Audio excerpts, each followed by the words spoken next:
자, 수열의 극한 파트 2를 진행 한번 해보겠습니다. 그러면 이제 앞에서 배웠던 파트 1에서의 내용을 실제로 우리가 증명해서 이용을 갖다가 할 수 있느냐라는 겁니다. 되셨어요? 요걸 갖다가 좀 이해를 하시면 괜찮으실 거예요. 그래서 AN은 2n-1에 대해서 실제 문제를 갖다가 한번 증명해 보겠습니다. 앞에 문제는 왜 안 하는데요? 그거 귀찮아서요.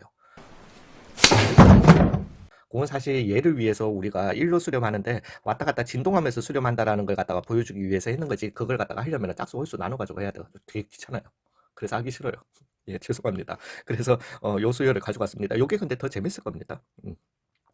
즉 리밋 n이 무한대로 갈 때 an이 2분의 1임을 증명하시오. 즉 이게 2분의 1이 되기 위해서는 동등한 문장인 for every epsilon greater than 0 there exists n in n, 자연수 n이 존재해야 됩니다. such that if n is greater than n, then en, then an minus 1/2 is smaller than epsilon. 요걸 갖다가 만족해야 되는 겁니다. 되셨어요? 모든 epsilon에 대해서. 자, 그러면은 자연수, 모든 자연수 for every n, 그 이제 이걸 갖다가 증명을 할 겁니다. 이제 모든 자연수. 근데 사실 뭐 이 n은 충분히 큰 값이면 되기 때문에 충분히 큰 자연수라고 이렇게 얘기할게요. 그냥.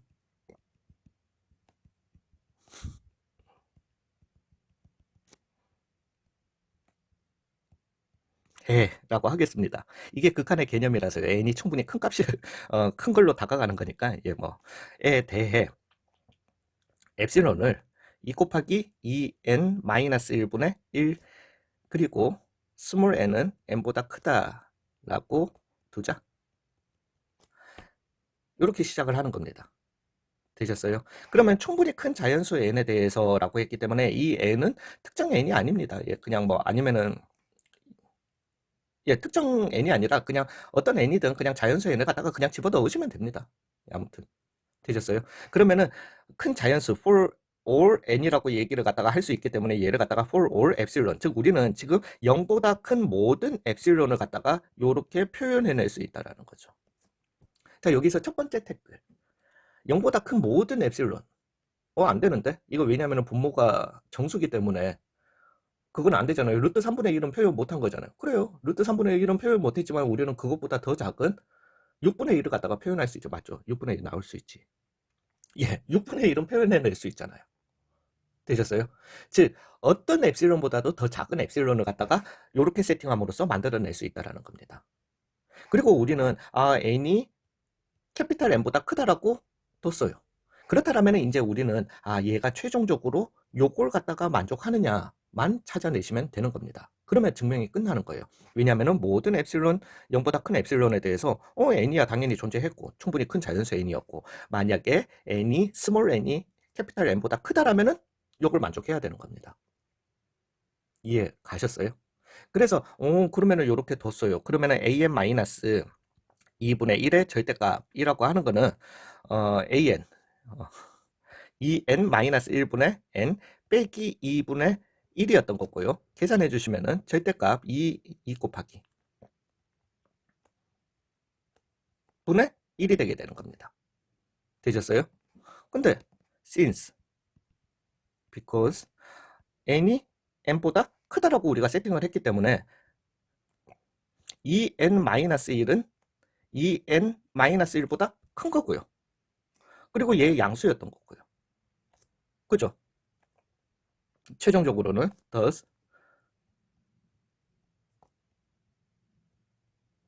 어떻게 된다? 작다가 나오게 되는 거죠. 물론 뭐 얘는 양수였던 거고. 되셨어요?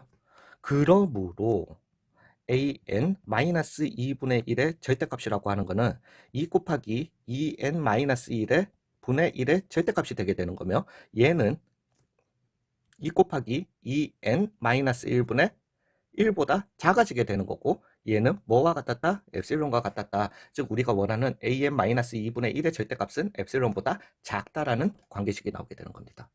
즉 요 정의를 정확하게 만족하는 거며, 그 정의를 갖다가 정확하게 만족하기 때문에 더 큰 n에 대해서 해봤어? 이런 반론의 여지가 없어진다는 거죠. 이해 가셨어요? 그러면은 이제 의문은 또 이걸 겁니다. 아이씨, 그러면 우리가 모든 문제에 대해서 다 수렴 얘기할 때 이걸 갖다가 해야 돼? 아니에요, 아니에요, 아니에요. 그건 이미 다 했어요. 다 했고, 이제는 그냥 팩트는 팩트대로 쓰시면 되세요. 아니, 그러니까 팩트가 아니라 그 직관적, 우리가 문제풀이 방법을 갖다가 쓰시면 되세요. 그러면은 이 증명을 갖다가 왜 했느냐? 이런 수열의 수렴을 갖다가 증명하기 위해서 했는 게 아니에요. 이런 특정 수열의 수렴 발산을 갖다가 증명하기 위해서 이걸 했는 게 아니고, 이제 이 다음 단원, 이걸 갖다가 그러면 어떻게 쓰냐라는 거지. 왜 했냐라는 거예요. 왜 이런 정의를 했으며, 왜, 어, 이런 짓을 했냐. 이걸 어디다 쓰려고. 를 갖다가 다음 강의에서 설명을 좀 들으시면은, 아유, 그래, 이해해주자. 이런 생각이 좀 들 겁니다. 예, 그러면은 파트 3에서 뵙도록 하겠습니다.